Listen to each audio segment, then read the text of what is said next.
Nabeel views திரை விமர்சனத்துல இன்னைக்கு நம்ம பார்க்க போற படம் வேல்ஸ் பிலிம் இன்டர்நேஷனல் தயாரிப்புல விக்னேஷ் ராஜா இயக்கத்துல தனுஷ் நடிப்புல வெளியாயிருக்கிற கரை.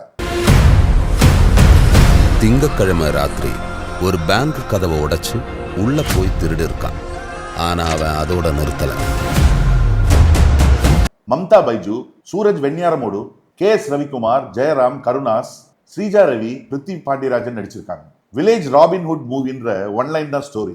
அந்த கதைக்குள்ள காதல், சென்டிமெண்ட், போலீஸ், சேசிங்ன்ற ஸ்கிரீன் பிளே. எத்தனை வருஷம் எங்கடா இருந்த? என்ன பண்ணிக்கிட்டு இருந்த? கரசாமியா தனுஷ், அவருடைய காதல் மனைவி செல்லியா மம்தா பைஜு. செல்லியா தனக்கு கொடுத்த கதாபாத்திரத்தை நேர்த்தியா செஞ்சிருக்காங்க மம்தா பைஜு. கரசாமியோட அப்பா கந்தசாமியா கே.எஸ். ரவிக்குமார். கொஞ்ச நேரமே வந்தாலும் சிறப்பு. டிஎஸ்பி பரதன் ஐபிஎஸ்ஆ வர்ற சூரஜ் வெண்ணியாரமோடு, பேங்க் மேனேஜர் முத்துசெல்வனா வர்ற ஜெயராம்னு ஒரு சிறப்பான டீம். இவ்வளவு நல்ல டீம் இருந்தும் ஃபர்ஸ்ட் ஆஃப் டெட் ஸ்லோ. சீப்பை ஒழிச்சு வச்சா கல்யாணம் நின்றுடுன்ற மாதிரி பேங்கை கொள்ளை அடிக்கிறதுன்னு அவ்வளோ ஈஸியா. செகண்ட் ஹாஃப்ல ஹீரோ கொள்ளை அடிச்சுக்கிட்டே இருக்காரு, போலீஸ் துரத்திக்கிட்டே இருக்காங்க. டிஎஸ்பி பரதன் ஐபிஎஸ் கடைசி வரைக்கும் சுத்திக்கிட்டே இருக்காரு. எனக்கு பணம் வேணும். என் நிலைமை உங்களுக்கு புரியாது.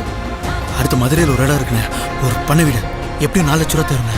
அப்படின்னா அவன் திருப்பியும் திருடலாம். கூட இருக்கிறவன் தான் வில்லன்றத வில்லன் கூட இருக்கிற ஆள் சொல்லிதான் டிஎஸ்பிக்கு தெரியுதுன்றதெல்லாம் காமெடியா எடுத்துக்க முடியல. கரசாமி ஏன் திருடனா மாறினான்றதுக்கு எந்த ஒரு ஸ்ட்ராங்கான காரணமும் இல்லை. எல்லாரும் சிறப்பா நடிச்சிருந்தாலும் குழப்பமான திரைக்கதையால யாரையுமே ரசிக்க விடாம போயிடுது.